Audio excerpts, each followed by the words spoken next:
Good afternoon and good evening. My name is John Herbst. I run the Eurasia Center at the Atlantic Council. We are coming to you from the NATO Public Forum. And I have with me today Svitlana Tsikhanouskaya, who was elected president of Belarus in 2020 and essentially driven out of the country by the dictator of Belarus, Mr. Lukashenko.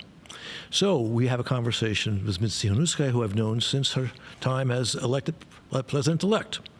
So, Madam Tsikhanouskaya, the political climate in Belarus remains difficult. How has the Belarus opposition, which you lead, reacted to the repression, the increasing repression of the Lukashenko regime against you and your supporters? Ambassador, you're absolutely right. Since 2020, our country experiences a huge wave of tyranny, terror, and repressions from Lukashenko's regime. Because now all people who are opposing this regime or who are supporting Ukrainians in this war, they became enemies, and people are detained. People had to flee Belarus because of repressions. I would describe Belarus like Stalin's time era or big prison, for Belarusians. I would like to say that something has improved, but it's not. But for 4 years, despite all these repressions, Belarusian people, Belarusian nation continued to fight against this regime. Lukashenko didn't manage to make people forget and forgive what's going on in Belarus. And we as democratic movement, and I'm as a leader of a democratic movement, we are doing all possible, on the one hand, to weaken the regime, on the other hand, to strengthen people, to strengthen our national identity, to strengthen civil society and alternative media to fight with this regime effectively.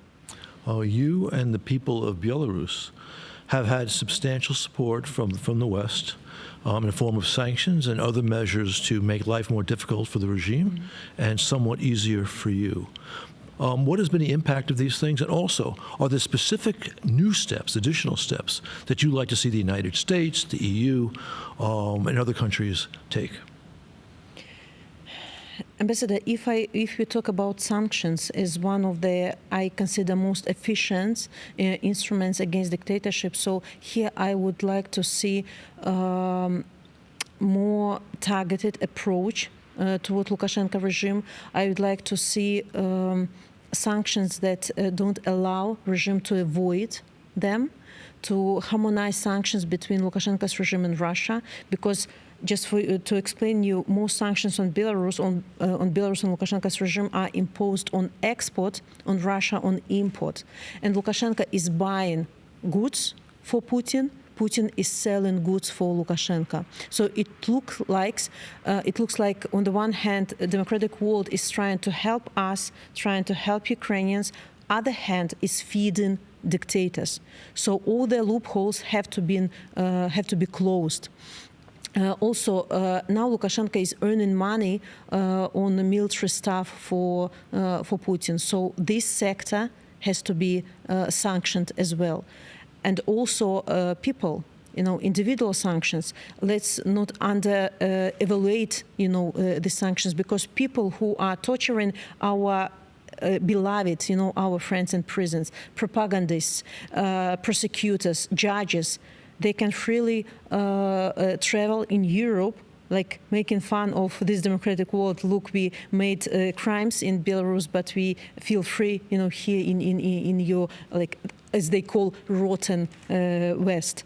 But on the other hand, all these restrictions and all this weakening of the regime has to be balanced with positive messages to Belarusian people, that we are supporting you, we are helping independent media to blossom, we are helping Belarusian NGOs that have been ruined in Belarus, to restart their work, and we are helping initiative, we're helping Belarusian nation to survive and strengthen itself. So it's like there are many practicalities, in this approach, and we are working with our democratic allies, with the USA and our European friends, to hold this two-folded policy, weakening the regime, strengthening people. You have an extremely difficult task. You're trying to lead a democratic transition in a nasty authoritarian state. What steps, what stages do you see in creating a democratic transition? And how do you measure your success? Again, this is very difficult to do. So you can't, actually measure, a lot, because it looks like nothing is changing. Lukashenko is still there, repressions are continuing, people have to flee, war in Ukraine has started, the democratic world feels fatigue of Belarus and Ukraine, but I feel people of Belarus. I know that people are not giving up. I feel, Lukashenko tried so much to split us, to suppress people. But I know that people are preparing for new wind of opportunity, for new trigger that will let people, to be on the streets again. But at that moment, we will already have structures. We will be united as never before.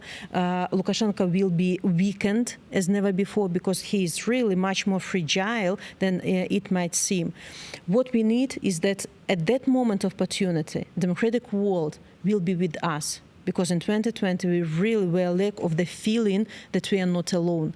We were abandoned at that moment. And when the new trigger will take place, it might be connected with the victory of Ukraine, or something might happen inside Belarus, or it might be split of elites. We will be prepared. Thank you. You have understandably many admirers around the world, and might be worth asking a little bit about you as a human being, not just as a leader of this movement. It's not easy doing what you're trying to do. It's very hard, and it's taxing. Your husband's in jail as an opponent of Lukashenko. You have children. What drives you to continue to do this? And if you have any personal experiences which you might say illustrate why you are taking this Sisyphean task on, this very difficult task on.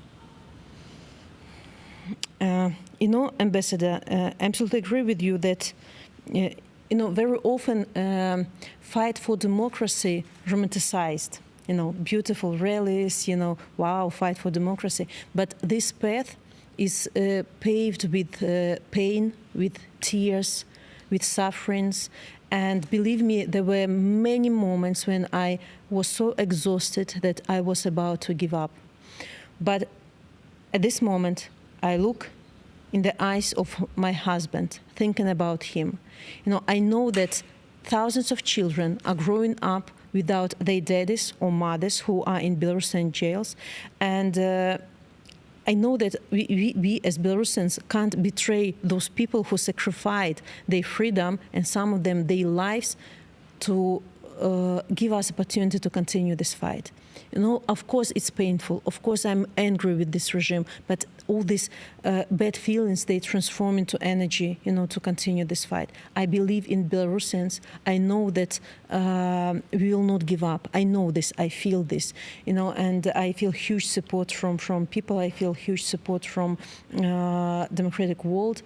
And, 4 years, it's my all political path. It's very short, but what I realized during this short political path, that if in any country, organization or society, at least one person who really feel pain or love for Belarus, this organization, this country, it will be extremely efficient.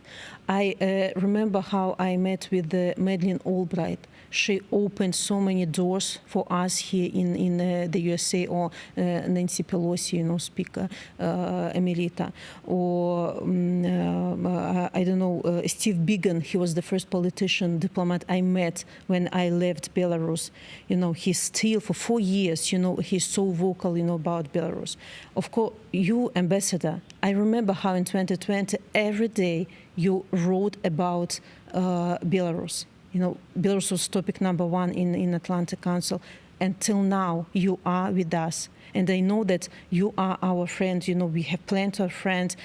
the most awful experience I had for my political path is that when you are talking to a person and you see empty eyes, and you understand that you didn't open the heart, of this person for Belarus, but you know that next one you can be infected by Belarusiness.